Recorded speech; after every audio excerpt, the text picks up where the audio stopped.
Hi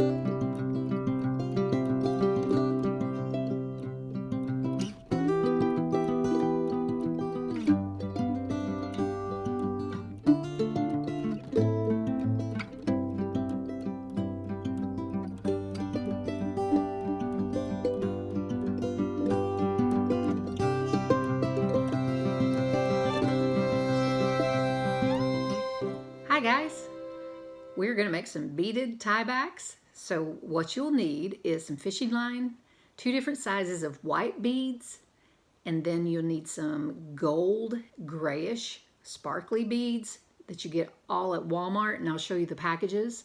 And then you'll need some 5mm gold rings that you get at Hobby Lobby. You'll need some scissors and you'll need a ruler. So let's get started.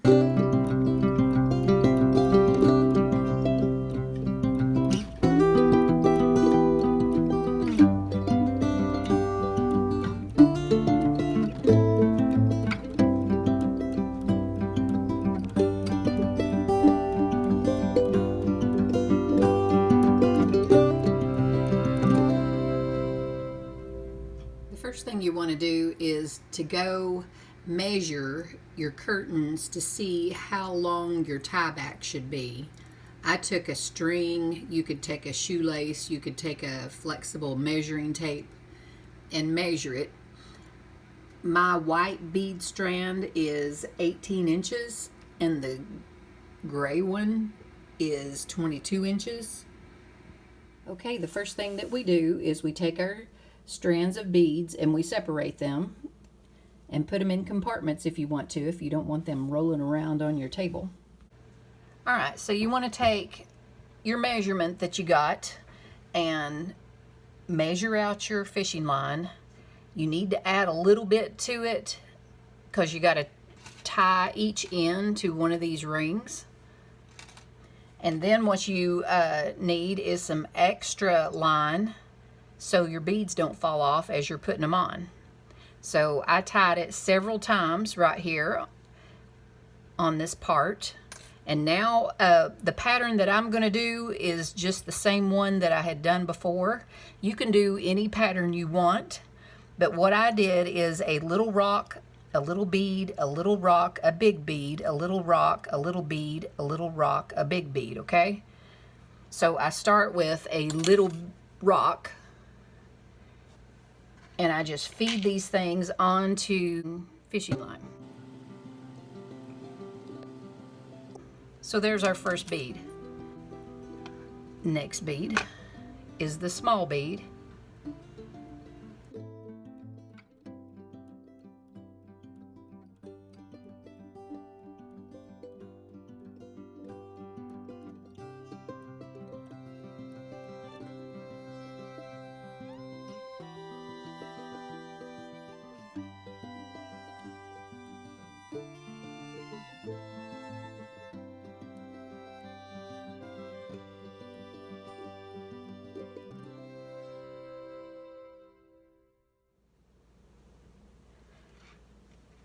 Okay, now that you've got all your beads on there and we've measured, and that's 18 inches. Yeah. What you need to do is make sure there's no slack.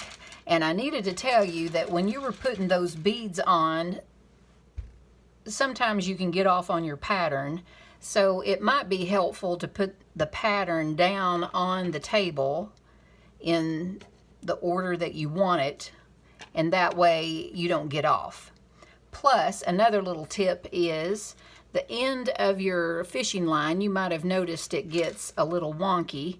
So just trim a little 1/2 inch or inch off that ever so often, and it'll stay nice and tight.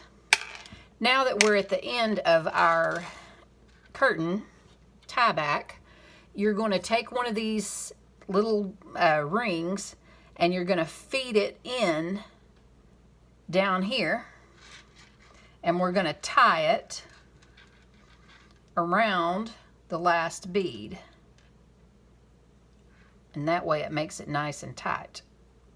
And then what I do is I just keep tying it tighter and tighter and tighter.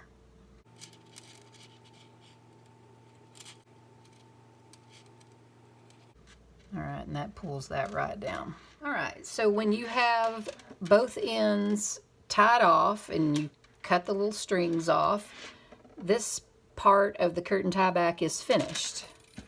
Now, what we're going to do is make this one. And again, the pattern I used, since I used these on the ends, just like those, I did this little piece and then a big gold piece, then a little gold, not gold, but silver piece, and then a big ball and a silver little thing and a big silver thing, and then little and then big. And then I thought it was cool to put those rings in the middle, and all you do is feed that fishing line through the center of it. So we'll get started on this one. Okay, so now we're going to make this strand. So cut your fishing line the length you need, plus remember we're going to cut a little extra so the beads won't fall off, plus we need to tie one of these silver rings onto the end of one of them. Okay, I tied about 4 times.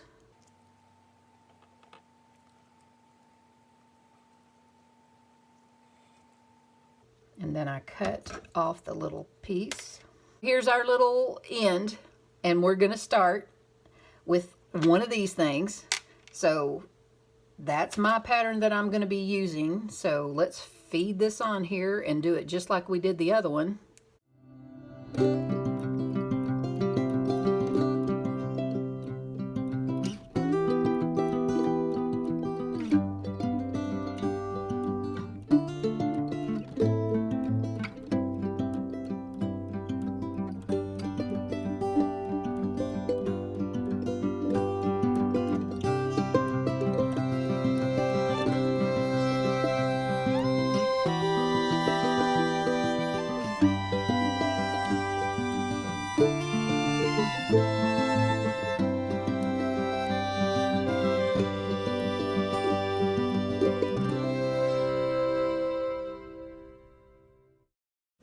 Alright, so now we're ready for silver ring, and all you do is to make sure all the beads are down at the bottom so there's no slack in the string. And you're going to take this and you're going to feed that little opening onto the string.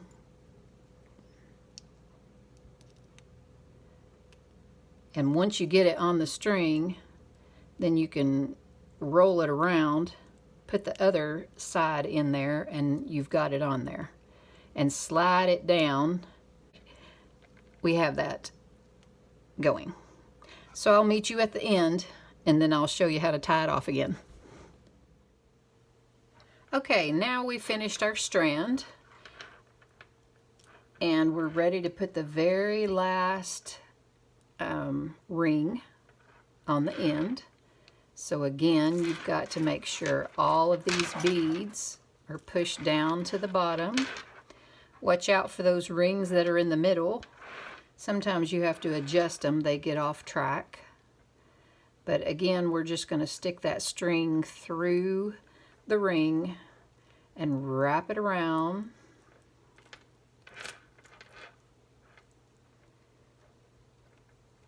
And bring it through, and we'll tie it off.